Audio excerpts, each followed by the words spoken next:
Adelante, hermana Beatriz. Amado Señor, estamos aquí, Señor, dándote gracias por este tiempo tan maravilloso, Señor. Un tiempo, Señor, que te lo dedicamos a ti, Señor, porque tú eres nuestro Dios, nuestro Rey, nuestro Salvador, y porque tu palabra, Señor, es maravillosa y queremos, Señor, cada día crecer más y más y acercarnos a ti, Señor. Y la única manera que podemos hacerlo y llegar a ti es estudiando tu palabra, Señor. Gracias por nuestro pastor Domingo Arias, que se prepara y, Señor, y tiene este amor grande para enseñarnos, para explicarnos. Y, Señor, para que tu palabra llegue a nuestros corazones, a nuestra mente, a nuestro espíritu, Señor, y cada día podamos, Señor, acercarnos más a ti, entender, Señor, esas bendiciones grandes que tienes para cada uno de nosotros. Este es un tiempo, Señor, maravilloso, Señor, y te pedimos que nos ayudes con luz, con sabiduría, Señor, para que podamos llenar nuestros corazones y, Señor, y ser luz para las personas que nos rodean, Señor. Te damos las gracias en el nombre de tu Hijo amado Jesús. Amén, Señor. Amén. Amén. Amén. Bueno, mis hermanos, pues esta noche vamos a estudiar con el título Evidencias de un verdadero arrepentimiento. Es un tema muy interesante y la cita bíblica que vamos a utilizar hoy solo son 3 versículos. Hechos 19, desde el 18 hasta el 20. Así que estos 3 versículos es lo que vamos a utilizar, pero ustedes verán cuántas enseñanzas nosotros podemos sacar de estos 3 versículos de la palabra del Señor. A través de la palabra de Dios, el hombre conoce todo lo que necesita para ser salvado. Es decir, fuera de la palabra no hay ningún tipo de orientación que pueda guiar al hombre a la salvación. Este es un detalle imprescindible. El hombre descubre que solo por medio de Cristo se puede salvar. La Biblia es el libro de Dios, pero el centro de la Biblia es la figura de Jesús. Jesús es el centro de todo el contenido de la Biblia, tanto del Antiguo como del Nuevo Testamento. Así que a través de la palabra de Dios, el hombre descubre que solo por medio de Cristo se puede salvar y también puede tener la claridad de que cuando se produce una verdadera conversión, los frutos serán evidentes. Antes de continuar con este tema tan interesante, es importante señalar de que un creyente puede avanzar espiritualmente más que otro. Esto yo diría que es normal. El mismo Jesús, cuando habló acerca de la parábola del sembrador, tomando como ejemplo la predicación de la palabra, dice que la semilla que cae en buena tierra, es decir, la semilla que cae en personas salvadas, porque la buena tierra representa a los que son salvos, que da fruto a 30, a 60 y a 100 por uno. Es decir, no vamos a esperar que todos los cristianos den frutos al mismo nivel espiritualmente, ni que alcancen todos, tal vez con la misma rapidez, la madurez espiritual. Eso es algo que sabemos que no puede ser así. Ahora, de cualquier manera que sea, el creyente debe dar frutos de arrepentimiento. Y cuando una persona ha tenido una verdadera conversión, los frutos van a ser evidentes. Usted no puede ver por ahí un árbol que usted diga, pero este árbol esconde los frutos. ¿Qué es lo que más se ve de un árbol? Son los frutos, lo que atrae. Ninguna persona se detiene a mirar, por ejemplo, un árbol de aguacate y dice, qué árbol tan hermoso. Usted mira los aguacates, usted dice, cuántos aguacates tiene, qué tamaño, en fin, es lo que llama la atención porque los frutos serán siempre evidentes.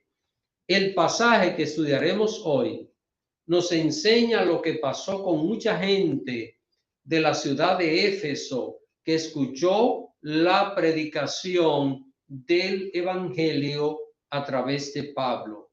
Y quiero que alguien se lea el verso 18 para que de esta manera pues vayamos viendo paso a paso cada uno de estos 3 versículos.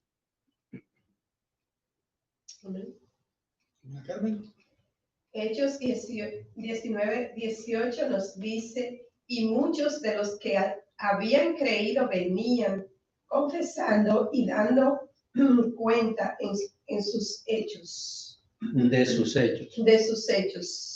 Todo el que creyó, hermanos, miren, ustedes saben que el apóstol Pablo estuvo en la ciudad de Éfeso por más de 2 años, aproximadamente unos 2 años y 3 meses, y que mucha gente creyó en la palabra, escuchó el mensaje, la predicación del evangelio del reino. Ahora, todo el que creyó, y aquí está la parte, una persona que diga, sí, yo creí en Jesús, tiene que dar evidencia.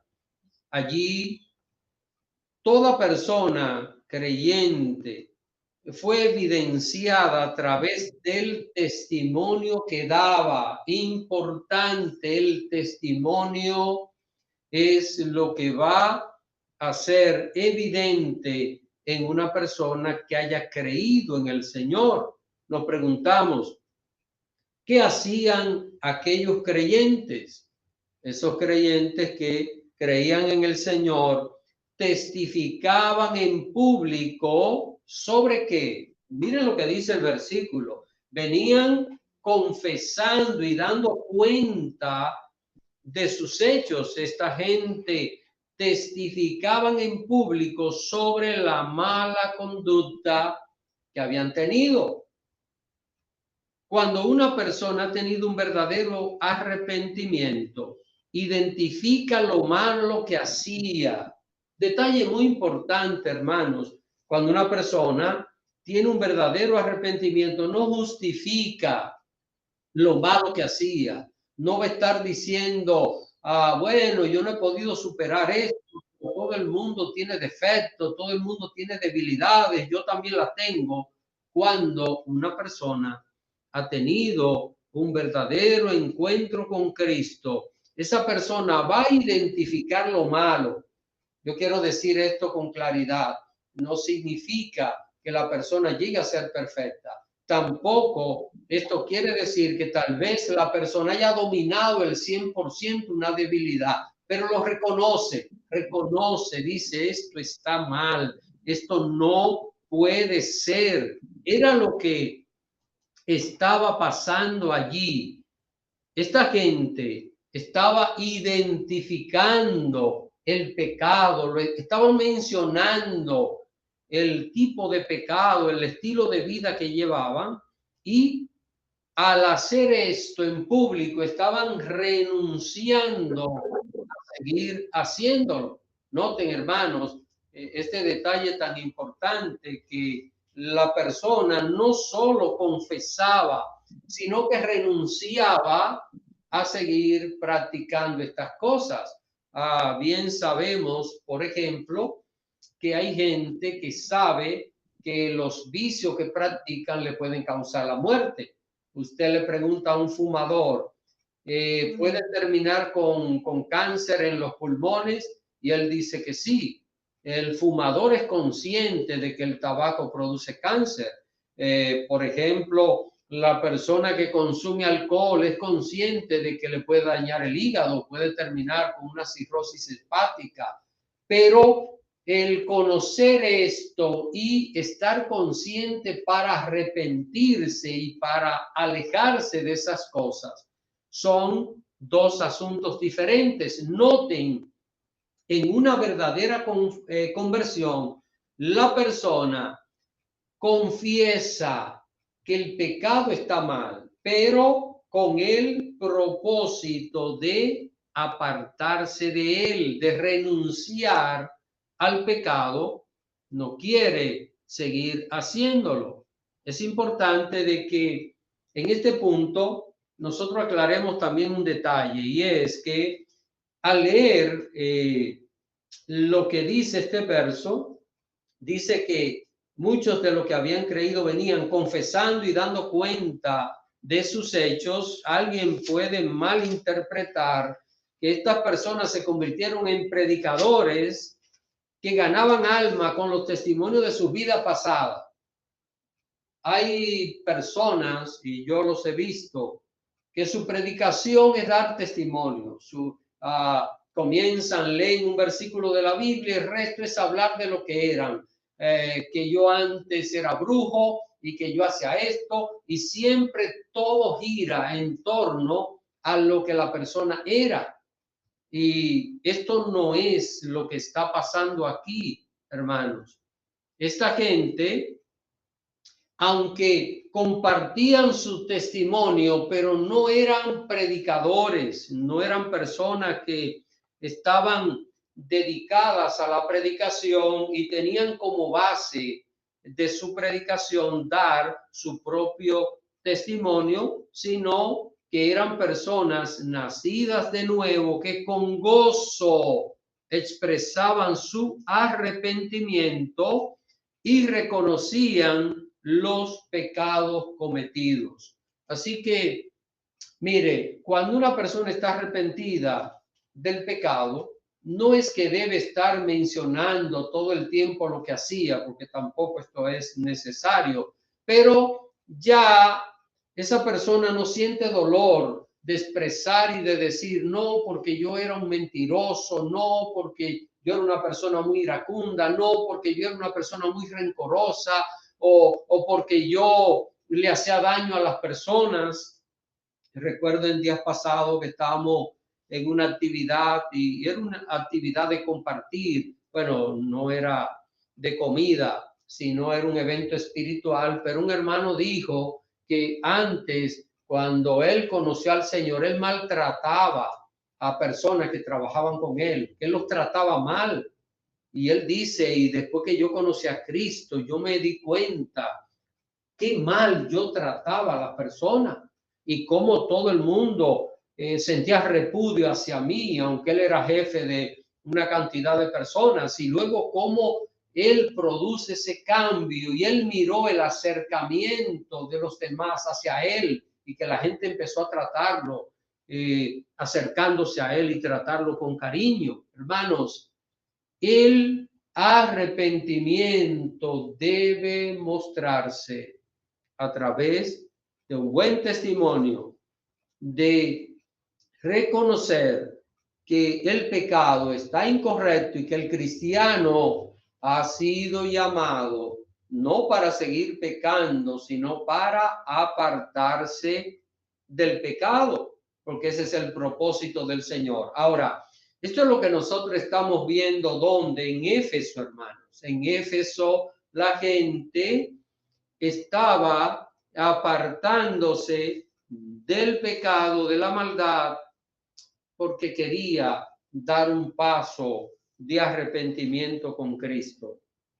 Un detalle importante en Éfeso es que esta ciudad era el mayor centro religioso de adoración a la diosa Diana. Es un detalle histórico y que, bueno, el próximo estudio bíblico acerca de esto, nosotros lo vamos a ver. Diana era el nombre puesto por los romanos a la, perdón, a la Artemisa griega, que era la diosa de la fertilidad. Así que cuando en el mundo de los griegos tenían una diosa llamada Artemisa, los romanos le cambiaron el nombre, que era lo que había, hermanos. Esto es lo que conocemos como un sincretismo religioso, cuando se unen creencias, y los imperios eran muy famosos en esto, en tomar los dioses de otros reinos que ellos habían conquistado y le cambiaban los nombres y le ponían nombres propios de su idioma o de su cultura. Así que Artemisa, diosa griega, diosa de la fertilidad, los romanos le llamaban Diana, y Éfeso era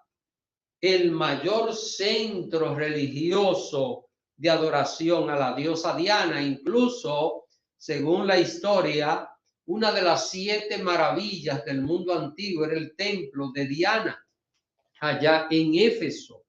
La idolatría, es importante de que nosotros entendamos que está totalmente relacionada con el espiritismo, que es adoración a los demonios.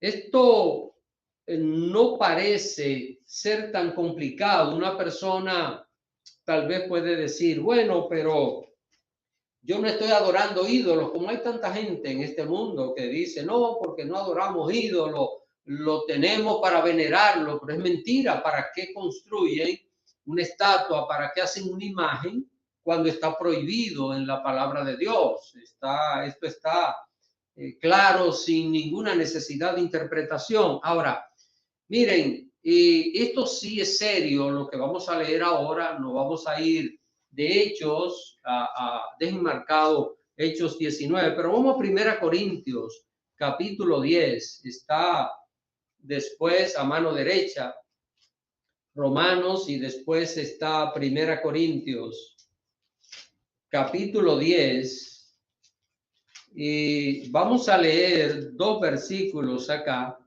Y esto, hermanos, esto es importante, y yo les recomiendo, usted si tiene amigos, si tiene familia que adoran ídolos, aunque la gente no lo quiera admitir o quiere justificarlo, pero es importante que le leamos estos versículos, porque esto les va a decir mucho a las personas.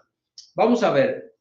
1 Corintios capítulo 10, versos 19 y 20. Alguien que por favor se lea estos versículos. Hermana Magnolia, ¿usted tenía la mano levantada hace un rato? Sí, pero que ahora no tengo el Okay. Tengo que buscarlo. Bueno, pues, hermana Beatriz. Ya. Primera de Corintios 10, 19, 20 dice, ¿qué digo pues? ¿Que el ídolo es algo o que sea algo lo que se sacrifica a los ídolos? Antes digo que lo que los gentiles sacrifican, a los demonios los sacrifican y no a Dios. Y no quiero que vosotros os hagáis partícipe con los demonios. Noten, hermano, un acto de adoración, de reverencia, una oración a un ídolo, dice la Biblia aquí. Es a los demonios que se lo están haciendo. O sea, no es este caso, y cualquiera diría, bueno, pero una persona lo puede hacer en inocencia. Sí, pero inocentemente a veces la persona se mete en problemas.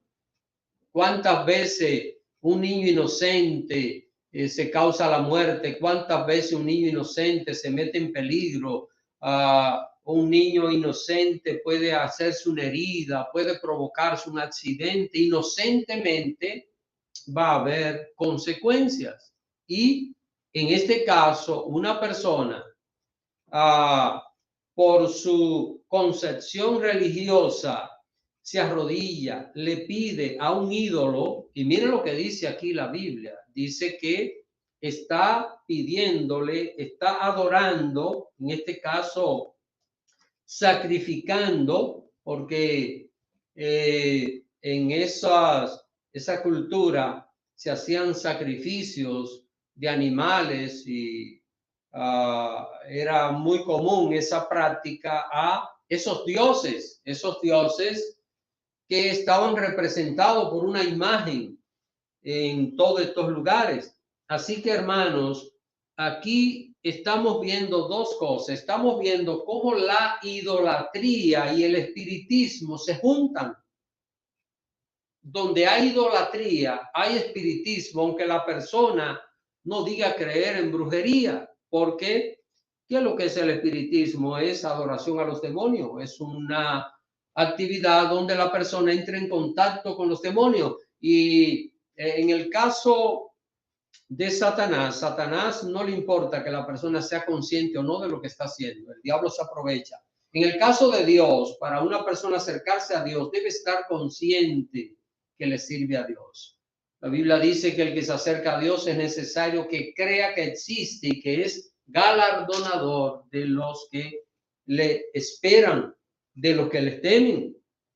Así que, hermanos, es importante aclarar esto porque vamos a ver ahora cuál era el problema relacionado con esto que había allí en la ciudad de Éfeso. Y volvamos otra vez, Hechos 19:19. Vamos a leer el segundo versículo de esta cita. Hechos 19:19.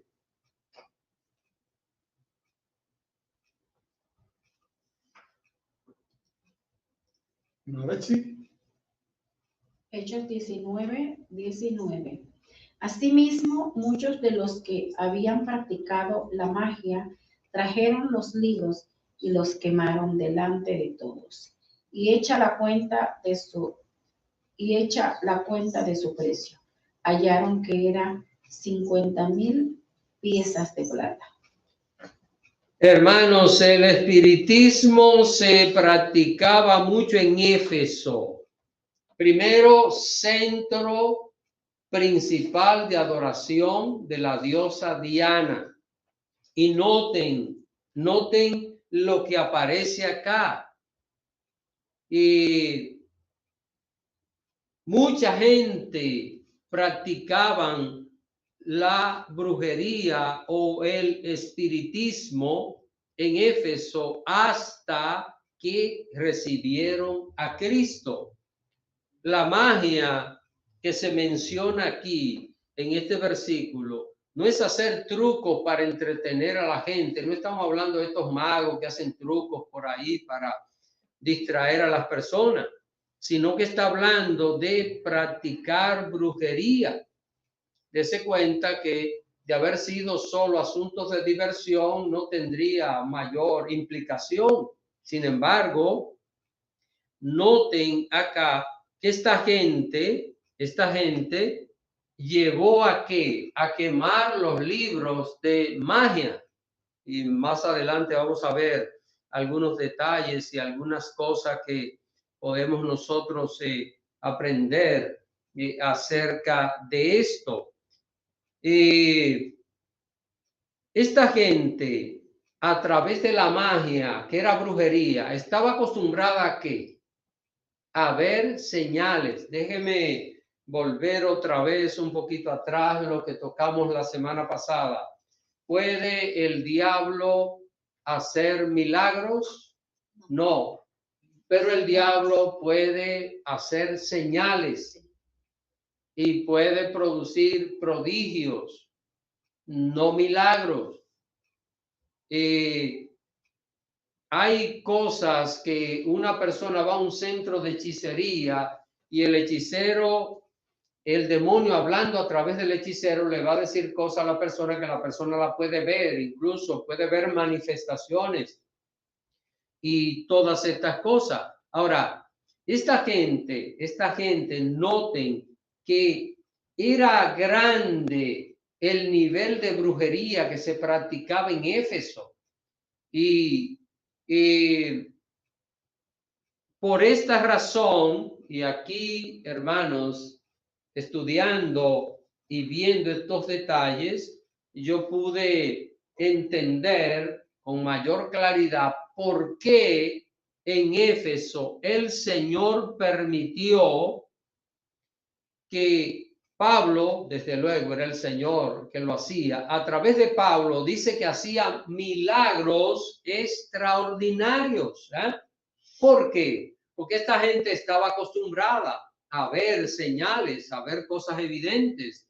Y repito, hermanos, cuando los magos que Faraón llamó, cuando Moisés tiró la vara de Aarón, que se volvió culebra, y los magos que él llamó, no solo, déjenme decirle, no solo los magos hicieron esto, sino que también imitaron convertir el agua en sangre, y lo hicieron.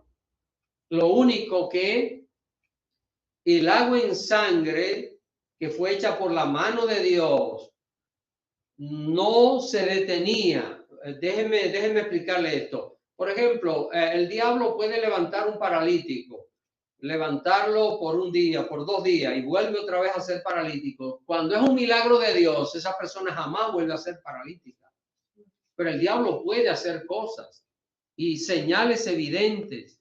Y esta gente, con toda esta brujería allí en Éfeso, estaba acostumbrada a ver señales engañosas. Al nosotros entender esto, nos damos cuenta, Dios entonces permite que sucedieran estos milagros extraordinarios. Incluso recuerden el caso que estudiamos la semana pasada de los exorcistas que querían echar fuera demonios. Era algo muy grande lo que estaba pasando en aquella ciudad. Ahora, ¿qué vemos en este otro versículo? Aquí aparece otra vez la evidencia de personas verdaderamente arrepentidas. ¿Qué estamos viendo en este versículo 19? Note que hicieron una convocatoria de forma voluntaria. No fue Pablo que los llamó y les dijo a ellos, miren, ustedes tienen que quemar todos esos libros de hechicería que tienen. Es importante, hermanos, que nosotros entendamos que cuando hay un verdadero arrepentimiento, la persona va a despojarse de toda cosa que no viene de la voluntad del Señor. Yo recuerdo algo que viví. Un hermano que recibió al Señor allá en República Dominicana. La mamá de él era muy idólatra. La señora tenía un altar en su casa, tenía muchos ídolos.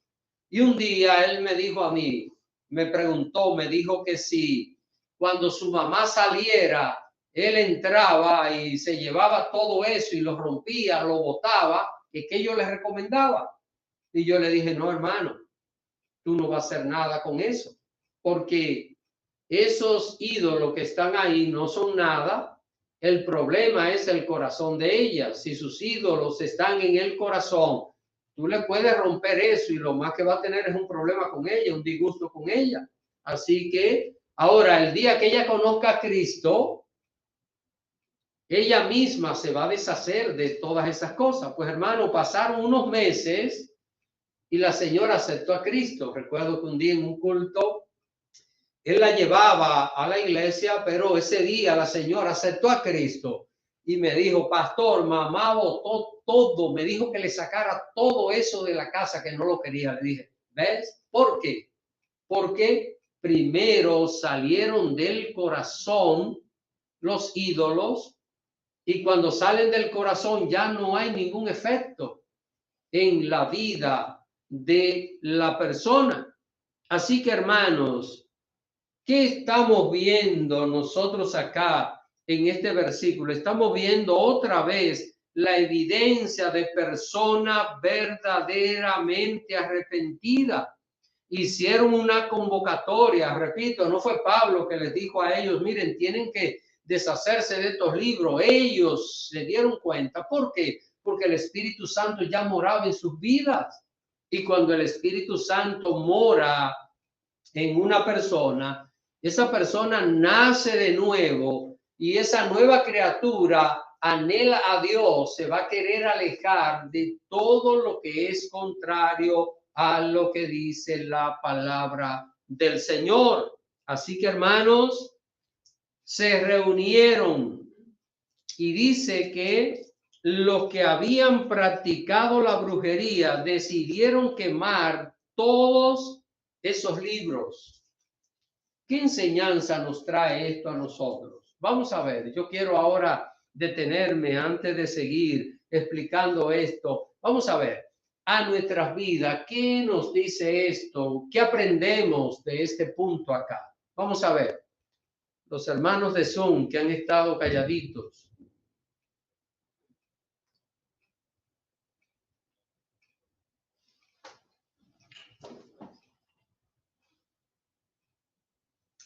Vamos a ver, hermanos, quisiera ver bueno, sería mencionarlo por sus nombres, preguntarle, ¿qué piensa? Hermana Juana, ¿qué usted piensa acerca de esto? Vamos a ver, vamos a provocarlo a hablar.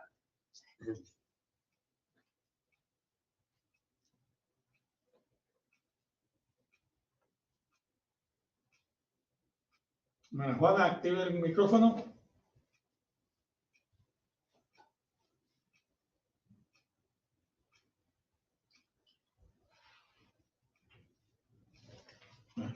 Bueno, parece que no puede activarlo. Hermana Beatriz. Ya, realmente como usted le aconsejó al hermano de que no le quite nada y, de sus ídolos que tenía la madre, eso es realmente lo más sabio, porque nosotros no solamente nosotros tenemos en figuras, sino en lo que tenemos en el corazón. Y eso es lo que manda y eso es lo que nos acerca a Dios y lo que Dios ve en nuestros corazones, que le estamos buscando en espíritu, en verdad. Y realmente cuando hacemos eso, nosotros nos sentimos muy felices y las personas que nos rodean, ven los cambios que tenemos. Eso realmente lo más importante es el cambio en nuestro corazón. Gracias. ¿Podemos nosotros dar algún paso, hermano, para que la gente cambie? ¿Ah? ¿Qué es lo único que nosotros podemos hacer? Hablarles de Cristo. Darle testimonio, hablarle de Cristo. Ven, o sea, yo no puedo cambiar ni siquiera a mis hijos, hermano. Yo no puedo. Y cuántas veces uno quisiera poder cambiar a algunas personas, a veces familiares, uno quisiera como poder, como cuando usted le da una pastilla, ¿verdad? Una persona que tiene un dolor de cabeza, usted le dice, venga, tómese esa pastilla y ya a los 15 minutos, y el dolor de cabeza, no, ya se me quitó, que fuera así también, pero no podemos, ¿eh? La única tarea es lo que Pablo hizo. Pablo predicó, les habló de Cristo. Esta gente escuchó la palabra y tuvo un encuentro personal con Cristo. Ahora, ¿qué hicieron ellos? Esta era la demostración de que de un verdadero arrepentimiento. ¿Qué hicieron? Decidieron quemar todos los libros. Hay que tener cuidado, hermano, y yo no estoy hablando solo de asuntos de idolatría, pero qué cosas conservan. También hay que tener cuidado porque una persona puede decir, bueno, pero esto es muy valioso y yo lo conservo, no es para adorarlo. Hay que deshacerse de todo lo que esté relacionado con idolatría. no podemos jugar con esto porque leímos en la Biblia claro que detrás de un ídolo hay un demonio y hay que tener esto con sumo cuidado en la vida. Así que esta gente, ¿qué hicieron, hermanos? Se deshicieron de todos estos libros y para que no quedara duda lo hicieron en público, ¿ven? O sea, todo el que tenía, bueno, todo el que se arrepintió, todo el que tenía un libro de esto, ¿qué hizo? Prepararon una gran hoguera, me imagino aquella celebración de la cantidad de personas en la ciudad de Éfeso que se reunieron y en un culto público empezaron a hacer una hoguera y cada uno echar aquel libro que le había hundido en la práctica de la hechicería, de la adoración a los demonios. Esto, ¿qué fue esto? Una clara demostración de su conversión. ¿Creen ustedes, hermanos, que aquellos libros eran baratos? Vamos a hacer un análisis ahora, conforme a lo que dice este versículo, el versículo 19. Noten cuando hicieron la cuenta del precio. Dice que hallaron que era ¿cuánto? 50,000 piezas de plata. Estaba investigando cuando preparaba este tema acerca de esto y según algunos exégetas dicen que probablemente se refiere a 50,000 dracmas. El dracma era la moneda griega. Aunque los griegos ya no eran imperio, pero la moneda y aún la cultura, aún el mismo idioma griego era universal, como el dólar hoy, así fue el dracma durante muchos años y era una moneda que equivalía más o menos a un día de trabajo. Así que una persona trabajaba un día y el salario era un dracma. Eso era lo que la persona recibía.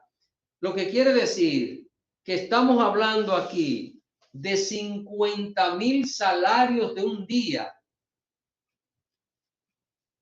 Si nosotros llevamos esto matemáticamente, vamos a pensar que ¿cuántas personas se habrían arrepentido y habrían quemado sus libros? Yo no sé, porque no podemos nosotros establecer, porque la palabra no nos dice. En el libro de los Hechos, capítulo 2, dice que 3,000 personas aceptaron a Cristo en Jerusalén. Y luego dice que 5,000, pero no aparecen luego otros datos así de cantidad de conversiones.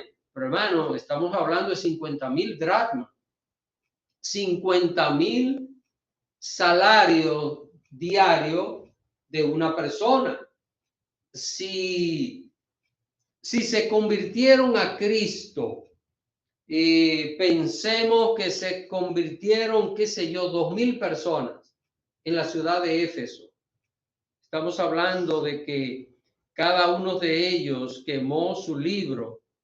Y si nosotros dividimos 50,000 entre 2,000, estamos hablando de cuánto, de 25 a 2,500 quizás. 50,000 entre 2,000. 25, sí. 25. Imagínese 25. Usted se imagina hoy día una persona trabajar 25 días para comprarse un libro. Estamos hablando de algo caro. quiero que entiendan, hermano, ese libro pudo haber sido más caro. Pensemos que fueron 1000 nada más. 1000 los que quemaron sus libros. Estamos hablando de 50 dracmas, 50 días de trabajo. Casi 2 meses una persona trabajando para comprarse un libro de esto. Era algo valioso, era costoso. ¿Y qué representa esto? Una verdadera conversión, porque aquello era algo valioso y aquello era algo que la persona lo tenía como lo más importante de su vida a través de la práctica de esa magia o de esa hechicería. Ellos habían experimentado cosas, algunos de ellos tal vez hasta ganaban dinero con ese tipo de práctica. Todo esto, ¿qué estamos viendo? Esta gente está renunciando a todo lo que era valioso, lo que era costoso, porque ellos sabían que conocido a Cristo. ¿Y qué es esto? Esto es la evidencia de un verdadero arrepentimiento. Cuando una persona tiene un encuentro con Cristo, debe saber que hay cosas que la va a perder. Hay cosas que la va a perder, hermanos.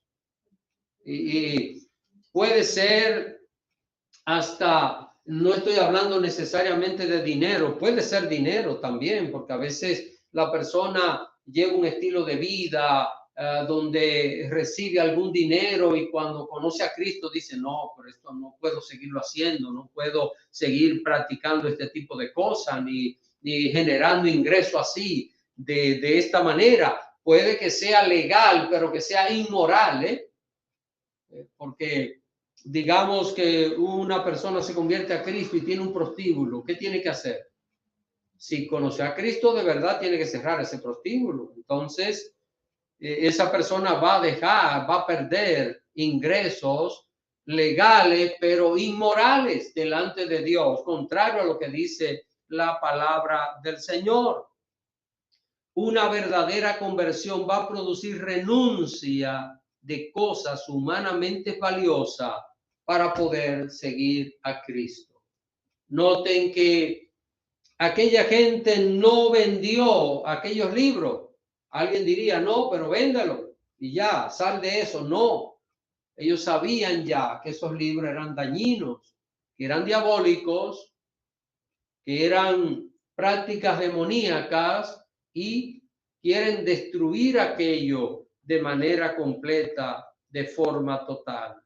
Hermanos, esto nos llama a nosotros a una reflexión. ¿Cuál es la reflexión? Si hemos conocido a Cristo e identificamos en nuestras vidas cosas que sabemos que a Dios no les agradan, ¿qué tenemos que hacer? Tenemos que luchar para alejarnos de esas cosas.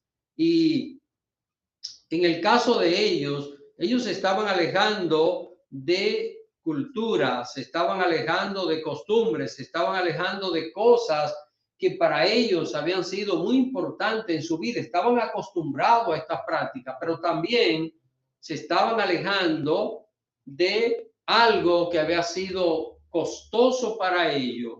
Y yo entiendo que esto les dolió, ¿verdad?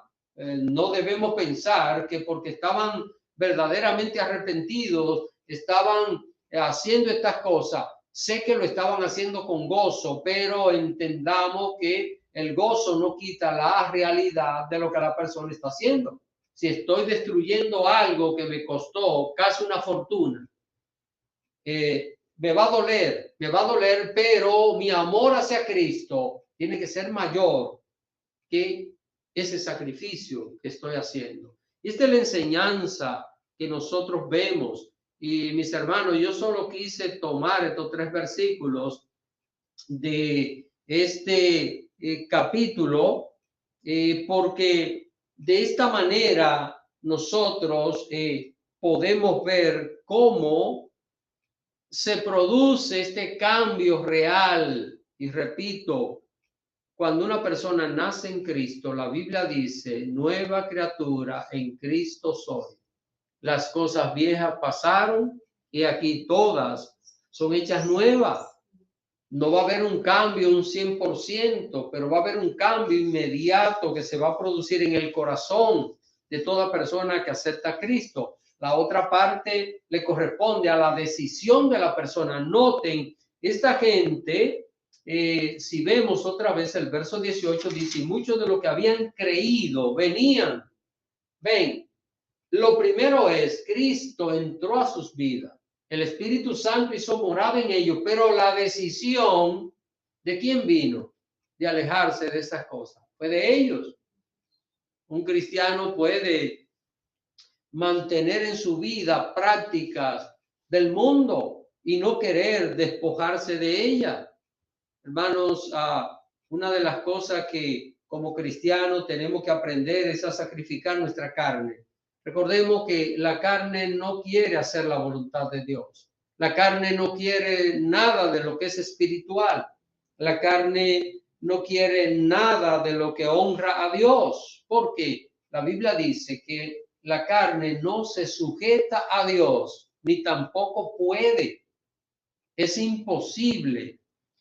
Por ejemplo, que mi carne quiera que yo perdone.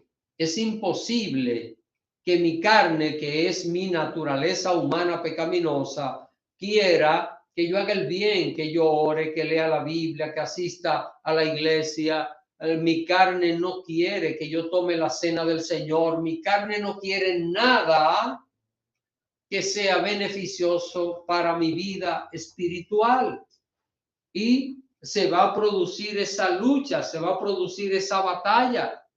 Pero ¿qué es lo que inclina la balanza? Es la voluntad nuestra. Nosotros como cristianos tenemos que aprender a sacrificar por amor a Cristo cosas que nos van a doler y tener que renunciar a otras.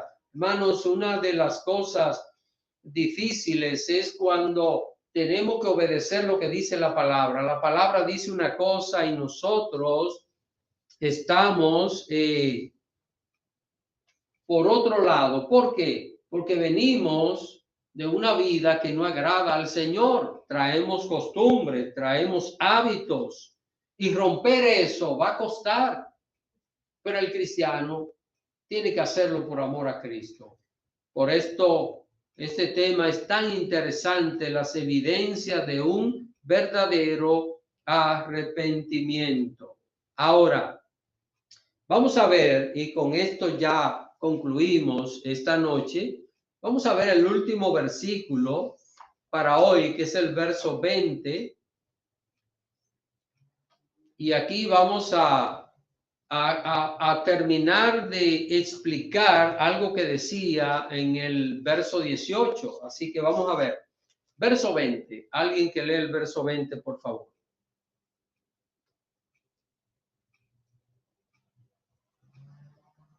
¿Alguien quiere leer? Hermana Juliana. Sí, buenas noches, hermanos. Dice así el versículo 20. Así crecía y prevalecía poderosamente la palabra del Señor. Este verso demuestra cuál era la razón por la cual los efesios habían creído en Jesús. Note, estos cambios que se estaban dando, ¿era por qué? Porque prevalecía que la palabra del Señor. ¿Cuál es la palabra del Señor? La Biblia. En este caso, bien sabemos que para estos tiempos ya el apóstol Pablo había escrito por lo menos una epístola, Gálatas o la epístola a los tesalonicenses, la primera a los tesalonicenses, era probablemente todo lo que se había escrito del Nuevo Testamento, pero estaba todo el Antiguo Testamento y era la base de la predicación. ¿Qué se hacía con el Antiguo Testamento? Que a través del Antiguo Testamento se predicaba a Cristo, porque el Antiguo Testamento, la figura central es Jesús, no es la ley judía, ni es Moisés, ni ninguna otra cosa. Así que, hermanos, vemos aquí qué era lo que ayudaba a que la gente de Éfeso se convirtiera. ¿Era los predicadores que andaban dando su testimonio? No. Dice que así crecía y prevalecía poderosamente la palabra del Señor. El testimonio que ellos daban era el resultado de su conversión. Ahora, esa conversión de ellos venía a través de ¿qué? A través de creer a la palabra, a través de obedecer al Señor. Y yo quisiera, mis hermanos, no sé si alguien, todos en la vida, quizás hemos tenido alguna enseñanza bíblica que nos ha costado. Incluso, tal vez, algunos podemos estar hasta en un proceso de estar batallando contra algo que dice la Biblia y uno querer ignorarlo, querer pasarlo por alto, de repente buscar una excusa para no cumplir eso que dice la palabra de Dios. Esa lucha es una lucha que todo creyente tiene que enfrentar. Ahora, qué importante es lo que dice este verso 20. Prevalecía. ¿Qué es lo que es prevalecer? Es vencer, es triunfar, es mantenerse por encima.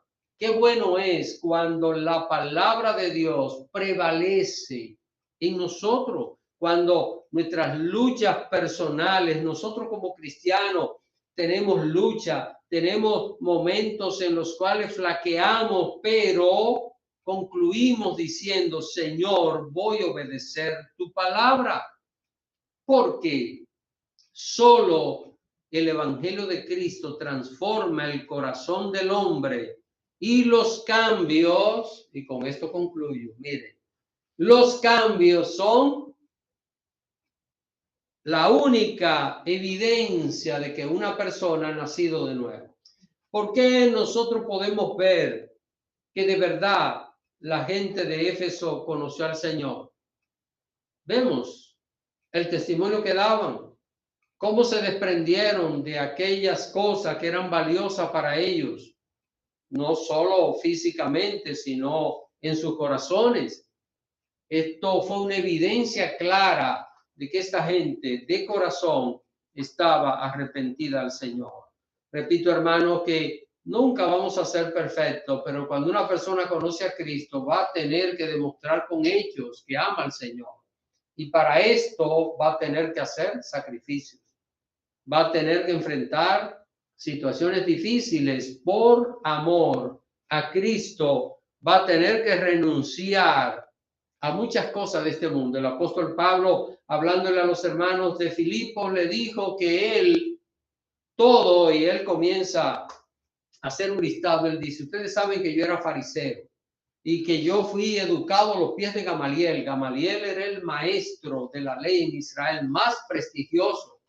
Como decir que una persona estudió en Stanford o estudió en una universidad, Harvard, una universidad prestigiosa del mundo. Ese era Gamaliel en aquel tiempo. Y Pablo dice, yo fui educado a los pies de Gamaliel. Gamaliel fue mi maestro.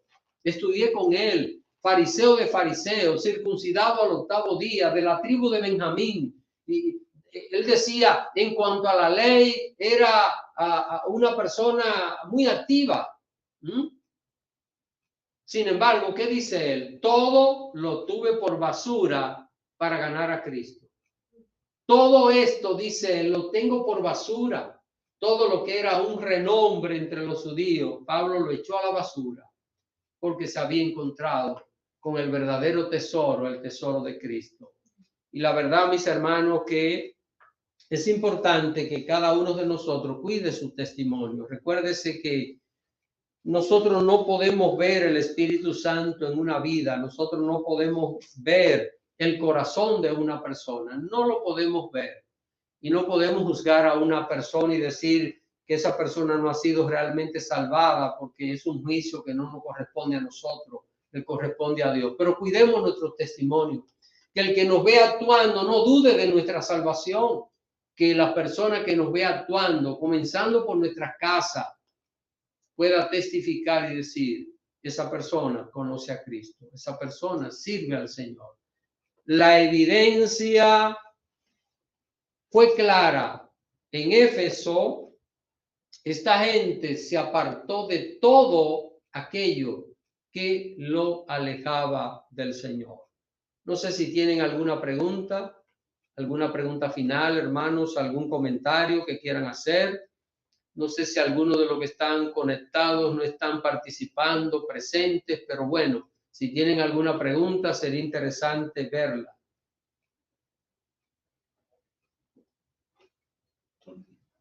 Yo tengo como un comentario para ver si estoy en lo correcto, porque hablamos de idolatría y pensamos en imágenes, pero hay otro tipo de ídolos que uno debe destruir. Por ejemplo, un alcohólico, si quiere dejar de ser alcohólico, lo primero que tiene que hacer es deshacerse de su bodega, de todas las botellas que tenga. Exacto. ¿No? Esos son ídolos. Sus ídolos, sí.